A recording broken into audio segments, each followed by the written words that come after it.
नमस्कार, खबर समय जगत में आपका स्वागत है। मैं हर्षिता जौहरी। आइए नजर डालते हैं देश प्रदेश से जुड़ी तमाम खबरों। भोपाल सुप्रीम कोर्ट ने कुछ लोगों द्वारा मास्क न लगाने और कोरोना को लेकर लापरवाही बरतने के संदर्भ में गहरी नाराजगी जताई है। देश की शीर्ष अदालत ने इस बारे में राज्य सरकारों से सुझाव भी मांगे हैं। इस बारे में चिंतक और विचारक अशोक त्रिपाठी ने कहा है कि लापरवाह लोगों का ये रवैया समाजद्रोह से कम नहीं है। ऐसे लोग कोरोना संकट में अपनी जिंदगी को खतरे में डालते ही हैं, इसके साथ ही दूसरे लोगों को भी मुसीबत पैदा करते हैं। कोरोना को लेकर लापरवाही बरतने और मास्क न लगाने वाले लोगों पर सख्त कार्रवाई होनी चाहिए। कोरोना से बचाव के लिए सरकारी और गैर सरकारी स्तर पर प्रयासों के साथ साथ कोर्ट तक को दखल देना पड़ रहा है, लेकिन लापरवाह लोग अपनी जिम्मेदारी नहीं समझ रहे हैं। ऐसे में उनके खिलाफ सख्त कार्रवाई सुनिश्चित करके ही व्यवस्था को दुरुस्त किया जा सकता है। ऐसे लोगों को देश और समाज के प्रति अपनी जिम्मेदारियों का एहसास होना चाहिए। फिर भी अगर वह सचेत न होते हुए इसी तरह लापरवाही बरतते हैं तो उनके खिलाफ सख्त रवैया अपनाया जाना एकमात्र विकल्प है। इस संदर्भ में सुप्रीम कोर्ट की नाराजगी पूरी तरह सही है और सरकार को शीर्ष अदालत के दिशा निर्देशों का पालन करना चाहिए। नमस्कार साथियों, खबर समय जगत में आपका स्वागत है। जब तक वैक्सीन नहीं तब तक मास्क की वैक्सीन है, ये अपील निवेदन स्वास्थ्य विभाग और सरकार कई बार कर चुकी हैं शायद, लेकिन लोग सुधर नहीं रहे हैं। इसलिए अब सुप्रीम कोर्ट को ये कहना पड़ा है जो लोग मास्क नहीं लगा रहे हैं वे दूसरों के मौलिक अधिकारों का हनन कर रहे हैं।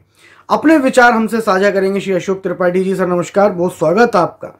आप जाने जाते हैं एक विचारक और चिंतक के रूप में। सर, ये मास्क और कोरोना की भयावता को लेकर जब तक वैक्सीन नहीं तब तक मास्क को ही वैक्सीन बताया गया है, अब तो सुप्रीम कोर्ट ने भी संज्ञान लिया है, क्या कहेंगे सर?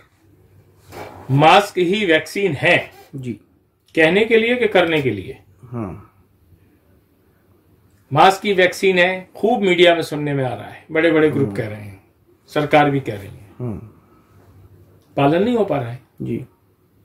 हम बहुत सारे सरोकार करते हैं, तो कहा है सभी ने, लेकिन समय जगत समूह ने किया है जी। मास्क की वैक्सीन है, क्योंकि उपचुनाव के समय आम दलित शोषित पीड़ित वोटर शायद उसके क्षमता में भी ना हो, तो 28 ही उपचुनाव के केंद्रों पर 1.25 लाख मास्क वितरण समय जगत समूह ने किए हैं। बिल्कुल। लेकिन मेरा इस मामले में साफ कहना है कि किसी कारणवश अशिक्षा गरीबी के कारण मास्क ना लगा हो उसको देना चाहिए, लेकिन पढ़े लिखे समझदार मध्यम वर्गीय उच्च वर्गीय ये यदि मास्क ना लगाएं तो ये समाजद्रोह है। इनको अपनी जान की तो परवाह नहीं है, लेकिन पता नहीं कौन सा वायरस किस कैपेसिटी के लिए घूम रहे हैं और एक किसको संक्रमित कर दें, ये बहुत बड़ा अपराध है।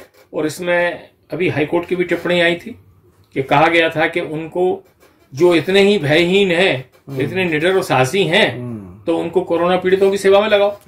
आज सुप्रीम कोर्ट ने कहा, और सुप्रीम कोर्ट ने भी इस विषय में जो संज्ञान लिया है वो सराहनीय है।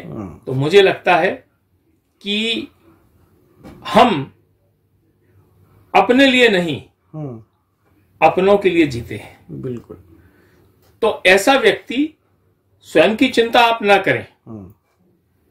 ये ठीक वैसा ही है जैसे कहता है कि भाई मैं शराब पी रहा हूं, मेरा नुकसान है, मुझे क्या, आप पीजिए घर में बैठ के, लेकिन आप समाज में गुंडागिर्दी उत्पात मचाएंगे, वो भी समाजद्रोह है। उसी तरह मास्क ना लगा के आम जनता के बीच में घूमना मतलब आपको किसी की जान की परवाह नहीं है, ये घोर समाजद्रोह है, दंडनीय है, निंदनीय है। धन्यवाद। खबर समय जगत के लिए भोपाल से संदेश नेमा की report. For latest news, subscribe to our channel and press the bell icon.